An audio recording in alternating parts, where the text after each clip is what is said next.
അതിനുശേഷമാണ് വരുന്നത്. ആദ്യം ഒരു 25 വർഷം മല കയറിയതിനു ശേഷം ചെറിയൊരു ഗ്യാപ്പ് ഉണ്ട്.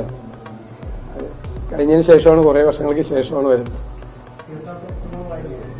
ഒരു ബുദ്ധിമുട്ടുണ്ടായില്ല, ഒരു പ്രയാസം ഉണ്ടായില്ല. നമ്മൾ നേരത്തെ പറഞ്ഞല്ലോ, ഞാൻ തന്നെ നിയമസഭയിൽ സബ്മിഷൻ ഉന്നയിച്ചാണ്. അതായത് വിർച്വൽ ക്യൂ മാത്രമേ ഉണ്ടാവുള്ളൂ എന്നാണ് ആദ്യം സർക്കാർ തീരുമാനിച്ചത്. വിർച്വൽ ക്യൂ മാത്രമായിരുന്നെങ്കിൽ ഇത് നിയന്ത്രിക്കാൻ പറ്റില്ലായിരുന്നു. സ്പോട്ട് ബുക്കിംഗ് ഉണ്ടാകണം എന്ന് നിർബന്ധം പറഞ്ഞു.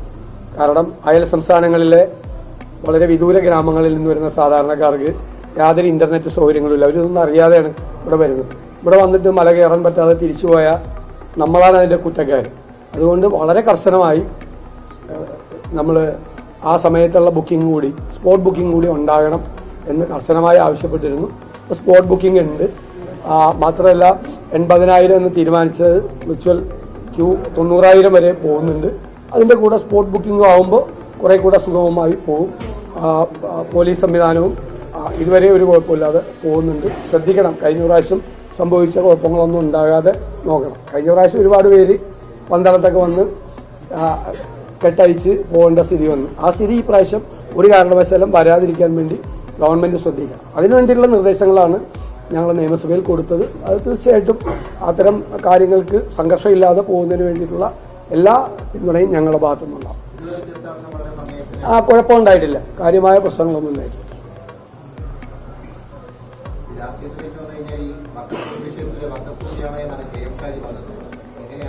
അല്ല, അത് ശ്രീ PK കുഞ്ഞാലി സാഹിബ് മറുപടി പറഞ്ഞു. മുസ്ലിം ലീഗിന്റെ നേതാക്കന്മാരുമായിട്ട് ആലോചിച്ചിട്ടാണ് ഞങ്ങൾ എല്ലാവരുമായിട്ട് ചർച്ച നടത്തിയിട്ടുള്ളത്. സാദിഖ് അലി ശിഹാബ് തങ്ങളും PK കുഞ്ഞാലി സാഹിബും അടക്കമുള്ള എല്ലാവരും ചർച്ചകളിൽ പങ്കാളികളായിരുന്നു. മുസ്ലിം സംഘടനകൾ പരസ്പരം പങ്കാളികളായിരുന്നു. ഞങ്ങൾ ഇതിൻ്റെ അകത്ത് ശ്രമിച്ചത് ഇതൊരു മതപരമായ പ്രശ്നമാക്കി സംഘർഷമാക്കി മാറ്റാതിരിക്കാൻ വേണ്ടിയിട്ടാണ്.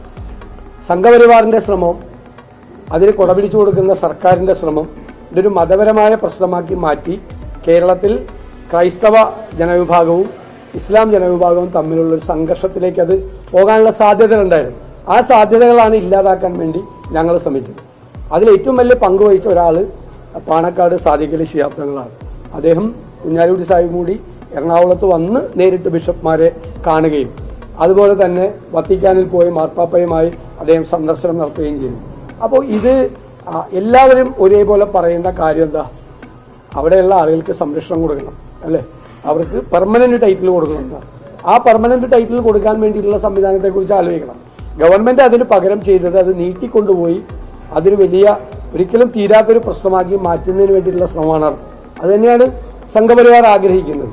അപ്പൊ ഇത് പറയുന്ന ആളുകൾ ഒരു കാര്യം ആലോചിക്കണം. ഒരു വശത്ത് ഇതെല്ലാം പരിഹാരം ഉണ്ടാക്കുന്നതിന് വേണ്ടിയിട്ടാണ് വഖഫ് ബില്ല് കൊണ്ടുവരുന്നതെന്നാണ് പറയുന്നത്. കോൺഗ്രസും ഇന്ത്യ മുന്നണിയും വഖഫ് ബില്ലിനെ അതിശക്തിയായി എതിർക്കുകയാണ് പല കാരണങ്ങൾ കൊണ്ട്. ആ വഖഫ് ബില്ലിന് നമ്മൾ പിന്തുണ കൊടുക്കുന്നില്ല. അപ്പോൾ സംഘപരിവാർ പറഞ്ഞു വരുന്നത് ഇത് ശരിയാകണമെങ്കിൽ വഖഫ് ബില്ല് പാസ്സാകണമെന്നാണ്. അതിലേക്ക് ആരും പോകരുതെന്നാണ് എനിക്ക് എന്റെ അഭ്യർത്ഥന. ഇതിൻ്റെ അകത്തേക്ക് ഞങ്ങൾ തർക്കങ്ങൾ ഉണ്ടാക്കാനോ ബഹളങ്ങൾ ഉണ്ടാക്കാനോ ഇല്ല. നിയമപരമായ കാര്യങ്ങൾ, ഞാൻ മതപണ്ഡിതനല്ല, പക്ഷേ നമ്മൾ നിയമപരമായ കാര്യങ്ങൾ പരിശോധിച്ച് ഈ പ്രശ്നത്തിനൊരു ശാശ്വത പരിഹാരമുണ്ടാക്കി കേരളത്തിലൊരു ഭിന്നിപ്പുണ്ടാക്കാതിരിക്കാൻ വേണ്ടിയിട്ടാണ് നമ്മൾ ശ്രമിച്ചത്. അതാണ് നമ്മുടെ നിലപാട്. നമുക്ക് പ്രത്യേകിച്ച് വാശിയൊന്നും ഇക്കാര്യത്തിലില്ല. അതെനിക്കറിയാം. ഞാൻ ആ തർക്കത്തിലേക്ക് പോകുന്നില്ല. കാരണം ഇത് നമ്മൾ എപ്പോഴും ശ്രദ്ധിക്കേണ്ടത്, മാധ്യമങ്ങൾ ഉൾപ്പെടെയുള്ള ശ്രദ്ധിക്കേണ്ടത്, ഇത് കേരളത്തിന്റെ മനസ്സിലൊരു വിള്ളൽ വീഴാൻ ഇടവരുത്തരുത്. കുറെ ആളുകൾ ആഗ്രഹിക്കുന്നത് ഈ പാവപ്പെട്ട മനുഷ്യന്റെ പ്രശ്നമൊന്നല്ല അവരിലെ പലരുടെയും പ്രശ്നം. മനസ്സിലായില്ലേ? നമുക്ക് അവരുടെ പ്രശ്നമാണ്. അവർക്കൊരു പെർമനന്റ് ടൈറ്റിൽ കിട്ടി. പാവപ്പെട്ട മത്സ്യത്തൊഴിലാളികളാണ്, നെഞ്ചത്തടിച്ച് കരയാണ് സ്ത്രീകൾ. ഒരു പണയം വയ്ക്കാൻ പോലും പറ്റുന്നില്ല. ഈ ഭൂമി അവർ കാശ് കൊടുത്ത് വാങ്ങിച്ച ഭൂമിയാണ്, പൈസ കൊടുത്ത് മേടിച്ച ഭൂമിയാണ്. അത് കുറെ വർഷങ്ങൾക്ക് ശേഷം, പൈസ കൊടുത്ത് 90-ലാണ്, 32 വർഷത്തിന് ശേഷം അതൊരു വിഷയമായി വരികയാണ്. പലരും വേറെ ആളുകളുടെ കയ്യിൽ നിന്ന് പണം മേടിച്ച് വാങ്ങിച്ചാണ്. അപ്പൊ ആ പാവങ്ങൾക്ക് പൂർണ്ണമായ സംരക്ഷണം കൊടുക്കണം. പക്ഷെ കുറെ ആളുകൾ ശ്രമിക്കുന്നത് അവരെ മുമ്പിൽ നിർത്തി, അവരുടെ പ്രശ്നം പരിഹരിക്കപ്പെടരുത്, അവരെ മുന്നിൽ നിർത്തി ഇതൊരു മതപരമായ ഭിന്നിപ്പുണ്ടാക്കാനാണ്. അത് ഉണ്ടാക്കാതിരിക്കാനാണ് ഞങ്ങൾ ശ്രമിക്കുന്നത്. നിങ്ങളൊക്കെ ഞങ്ങൾക്ക് പിന്തുണ തരണം.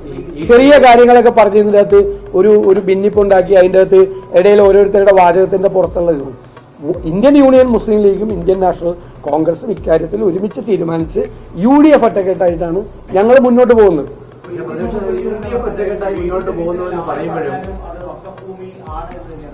അത് അദ്ദേഹം പറഞ്ഞോട്ടെ. നമ്മൾ പറഞ്ഞല്ലോ ഇന്ത്യൻ യൂണിയൻ മുസ്ലിം ലീഗിന്റെ അഭിപ്രായം കൂടി കേട്ട് കഴിഞ്ഞിട്ടാണല്ലോ ഞങ്ങൾ സംസാരിക്കുന്നത്.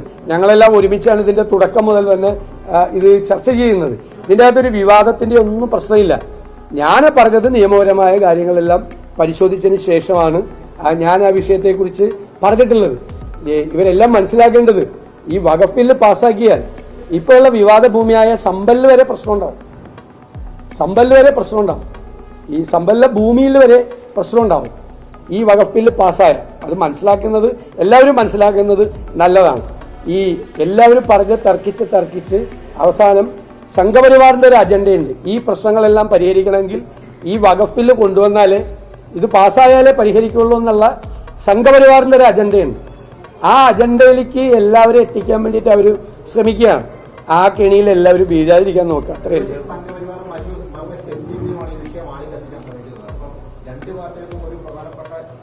ഇതിന്റെ അകത്ത് അറിയാമല്ല, ഈ ന്യൂനപക്ഷ വർഗീയതയും ഭൂരിപക്ഷ വർഗീയതയുടെയും പ്രത്യേകത എന്താ? പരസ്പരം പാലൂട്ടി വളർത്തുന്ന ശത്രുക്കളാണ്. എതിർ വിഭാഗത്തിലെ തീവ്രവാദികൾ ശക്തരാകണമെന്നാണ് ഇവരെ ആഗ്രഹിക്കുന്നത്. ഇല്ലെങ്കിൽ ഇവർക്ക് നിലനിൽപ്പില്ല. മനസ്സിലായോ? അവർക്ക് നിലനിൽപ്പുണ്ടാകണമെങ്കിൽ ഇവര് ശക്തരാകണം.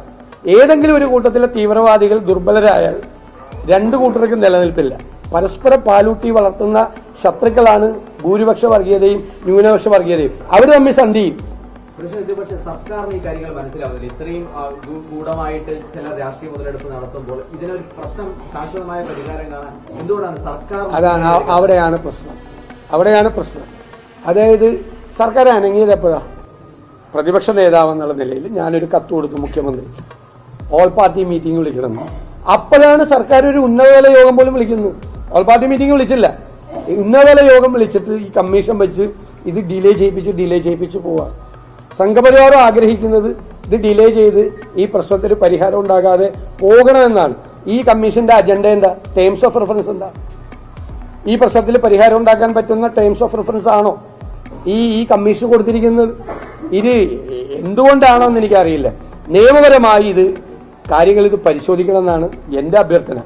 കാരണം ഇത് നേരത്തെ 2 സുപ്രധാനമായ ഹൈക്കോടതി വിധികൾ ഇതുമായി ബന്ധപ്പെട്ട് ഉണ്ടായിട്ടുണ്ട്.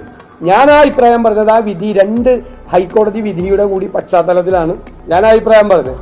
ആ അഭിപ്രായമാണ് ആ ഹൈക്കോടതി വിധിയിൽ ഉണ്ടായിരിക്കുന്നത്. അതാണ് ഇവർക്ക് നേരത്തെ ഒരു തീർപ്പുണ്ടായത്. ഈ വിഷയത്തിൽ ഒരു തീർപ്പുണ്ടായത് അങ്ങനെയാണ്. വീണ്ടും വന്നത് എന്തുകൊണ്ടാണ്? 2019 ഈ പ്രോപ്പർട്ടി അപ്പോഴാണ് വഖഫ് ഭൂമിയായിട്ട് രജിസ്റ്റർ ചെയ്തത്. നിങ്ങൾ ആലോചിച്ചോളാം.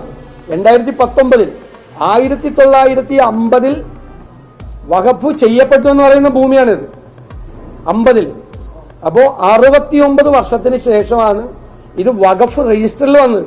ഈ വഖഫ് രജിസ്റ്ററിൽ വന്നതിന് ശേഷമാണ് അവരോട് നികുതി മേടിക്കരുത് എന്നുള്ള ഉത്തരവ് പോയത്. മനസ്സിലാക്കിക്കൊള്ളാം. അപ്പൊ എപ്പോഴാണ് ഈ പ്രശ്നം തുടങ്ങിയത് എന്ന് നമ്മൾ മനസ്സിലാക്കണം. അതാണ് പലരും ഇത് പഠിക്കുന്നില്ല. പഠിക്കാതെയും കാര്യങ്ങൾ മനസ്സിലാക്കാതെയും ഇതിന്റെ പഴയ കാര്യങ്ങൾ നോക്കാതെ ഞങ്ങൾ വളരെ വിശദമായി വിദഗ്ധരായ നിയമപണ്ഡിതന്മാരെ കൂടി ഇരുത്തി പഠിച്ചിട്ടാണ് ഞങ്ങളെല്ലാവരും ചേർന്നൊരു അഭിപ്രായം പറഞ്ഞത്. പിന്നെ അതിന്റെ ഇടയിൽ ഓരോരുത്തർ അഭിപ്രായം പറയുമ്പോൾ നമ്മളതിന് മറുപടി പറയാൻ പോകണ്ട. എന്താ അറിയോ? നമുക്കൊരു ലക്ഷ്യമുണ്ട് ഇക്കാര്യത്തിൽ. ഇതൊരു രമ്യമായ പരിഹാരമാണ്, അല്ലാതെ ഓരോരുത്തരുടെയും താല്പര്യങ്ങളല്ല. നമ്മളെന്ന് വെച്ചാൽ കേരളത്തിന് പച്ചയ്ക്ക് തീപിടിപ്പിക്കുന്ന, മനസ്സിലല്ലേ, പച്ചവെള്ളത്തിന് തീപിടിപ്പിക്കുന്ന വർഗീയതയാണ് ഉണ്ടാക്കാൻ പല കോണുകളിൽ നിന്ന് ശ്രമിക്കുന്നത്. നമ്മൾ അതിനോടെല്ലാം നമ്മൾ പ്രതികരിക്കാൻ പോയാൽ അത് വഷളാവും. നമുക്ക് ഉത്തരവാദിത്വം ഉണ്ടെന്ന് നമ്മൾ വിചാരിക്കും. ഇങ്ങനെ അങ്ങ് പറയുമ്പോഴും അങ്ങ് UDF ചെയർമാൻ കൂടിയാണ്. അതിൽ ഏറ്റവും പ്രധാനപ്പെട്ട ഒരു ഘടകകക്ഷിയാണ് മുസ്ലിം ലീഗ്. അതിൽ ഏറ്റവും മുതിർന്ന നേതാവാണ് AT മുഹമ്മദ് ബഷീർ. ഇപ്പൊ KM ഷാജി പറയുന്ന നിങ്ങൾ വീണ്ടും അതിലേക്ക് വരല്ലേ. ഞാൻ എന്തുകൊണ്ടാണ് ഞാൻ അത്തരം അതിലൊന്നും മോശക്കാരനല്ല എന്നറിയാലോ. അത്തരം കാര്യങ്ങൾ ഞാൻ ഇതിലേക്കൊന്നും തർക്കങ്ങളിലേക്കും ഇതിലേക്ക് പോകാത്തത്. നമ്മൾ ഈ വിഷയം വഷളാക്കാതെ രമ്യമായി ഒരു പരിഹാരം ഉണ്ടാക്കും എന്നുള്ള നിർബന്ധ ബുദ്ധിയിലാണ് നമ്മൾ നിൽക്കുന്നത്. അതാണ് നമ്മുടെ ലക്ഷ്യം. ഇടയ്ക്കിടയ്ക്ക് ഓരോരുത്തർ പറഞ്ഞതിന് ഓരോരുത്തർക്ക് മറുപടി കൊടുത്ത് ഇത് വഷളാക്കല്ല. നമുക്കറിയാം ഇതെന്താ സംഭവം. സംശയമൊന്നും വേണ്ട.